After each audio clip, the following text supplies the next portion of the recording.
మన మిరప చెట్టు చూడండి ఎన్ని కాయలు ఉన్నాయో. చెట్టు నిండా కాయలేనండి. ఈ పాత మొక్కలు అనమాట. ఈ పాత మొక్కలు మళ్ళీ తిరగబడ్డాయి కదా, ఇప్పుడు వర్షాలు కదా వస్తున్నాయి. ఇందులో మట్టి చూడండి, ఈ గ్రో బ్యాగ్ ఎంత ఉందో. అంటే మట్టి బాగుంటే మొక్కలు బాగుంటాయండి. చూసారు కదా ఎంత కాపు ఉందో. ఈ పండు మిరపకాయలు వదిలేసానండి. ఇవి అంటే కారం దోశల్లో బాగుంటాయని వదిలేసాను నేను. ఇవి ఇప్పుడు కోసుకుందామండి. 3 రకాల మొక్కలు అయితే ఉన్నాయి మన దగ్గర. అవి కూడా చూపిస్తారు మీకు.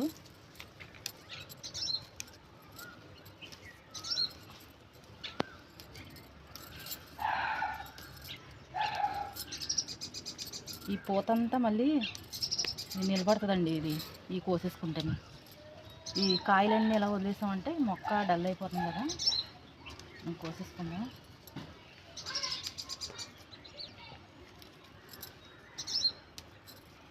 మిరప మొక్కకి ఎప్పుడు కూడా ఎర్రమట్టి ఇసుక మట్టి ఉంటే